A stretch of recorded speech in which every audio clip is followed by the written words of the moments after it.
I was still in my wedding suit when I pulled into that gas station. Tie loosened, top button undone, the kind of wrinkled that only happens when you've been sitting in a car for 2 hours, not really driving anywhere, just moving because stopping felt impossible. It was 11:47 at night. I know the exact time because I looked at my watch and thought about how 4 hours ago I was supposed to be dancing with my wife. 4 hours ago I was the happiest man I knew.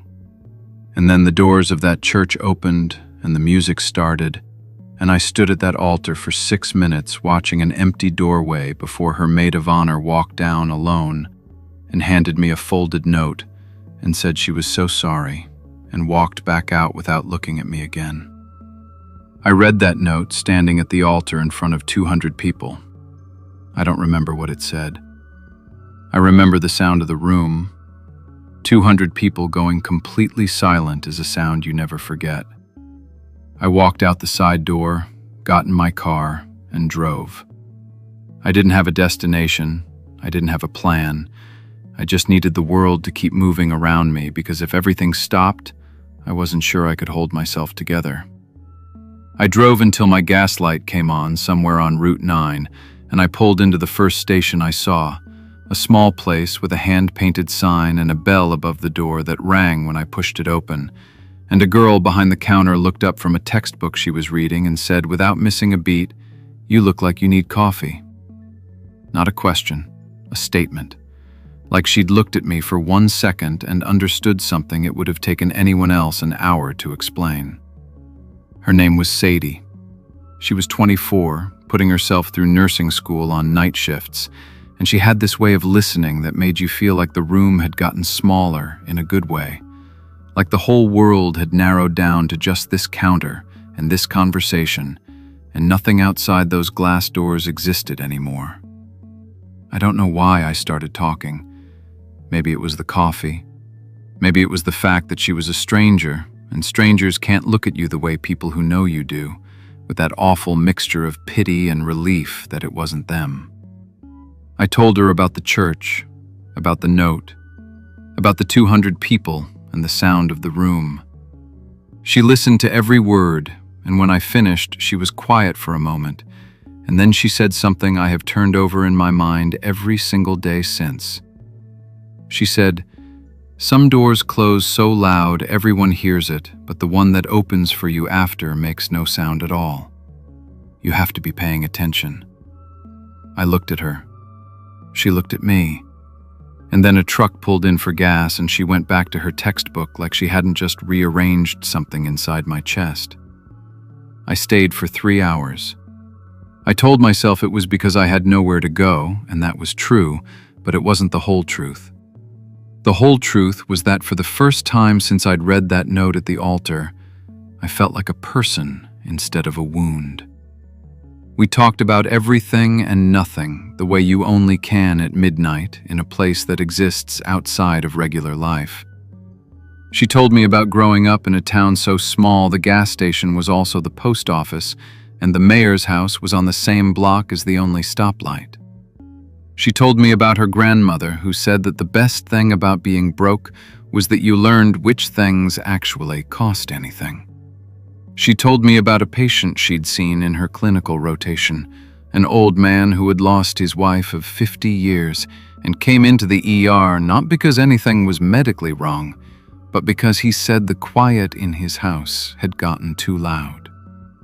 And I thought about my apartment, and the deposit I'd put down on a honeymoon hotel, and the dress still hanging in the closet of a woman who had decided somewhere between yes and I do that the answer was actually no.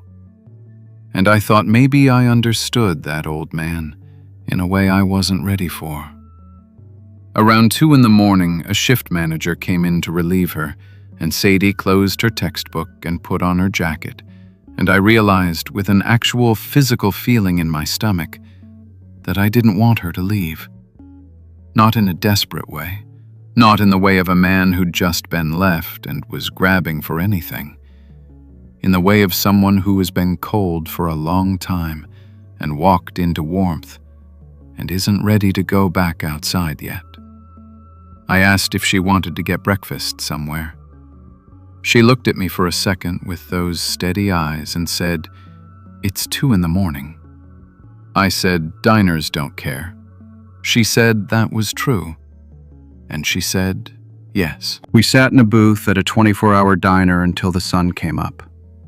I ate eggs I don't remember eating. We talked until our voices went slightly rough, the way they do when you've used them more than usual. At some point, I took off my jacket, and she laughed at my wedding boutonniere still pinned to my lapel, slightly wilted, hanging on like it hadn't gotten the memo. And I laughed too, and it was the first time I'd laughed in what felt like years, even though it had been 6 hours. She drove home. I drove to my apartment. I slept for 14 hours, and when I woke up, I had a text from a number I didn't recognize that said, "I hope the quiet in your place isn't too loud. Call if it is." I saved her contact as Sadie Gas Station, and I called her that afternoon, and she answered on the second ring. We dated for 7 months before I told her I loved her. I wanted to be sure. Not sure the way you're sure about a feeling, but sure the way you're sure about a decision, with your whole chest behind it and no exit route planned. She said she'd been waiting and that she would have waited longer if she had to, because some things are worth the patience. We got married on a Saturday in October. Small wedding, 12 people, a judge my uncle knew. No altar, just us standing in a backyard with the leaves coming down, and Sadie in a yellow dress that had nothing to do with tradition and everything to do with her. No maid of honor walked down alone. No note got handed to anyone. The doors opened and she walked through them, and the room did not go silent. It went loud, the good kind of loud, the kind that means every single person there was exactly where they wanted to be.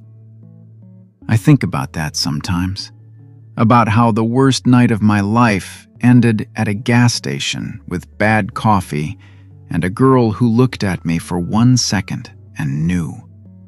About how some doors close so loud everyone hears it, and how the one that opens for you after makes no sound at all. You just have to be paying attention. Drop a comment and tell me, have you ever had a moment where the worst night turned into the beginning of everything? I read every single one. Until next time, take care of each other.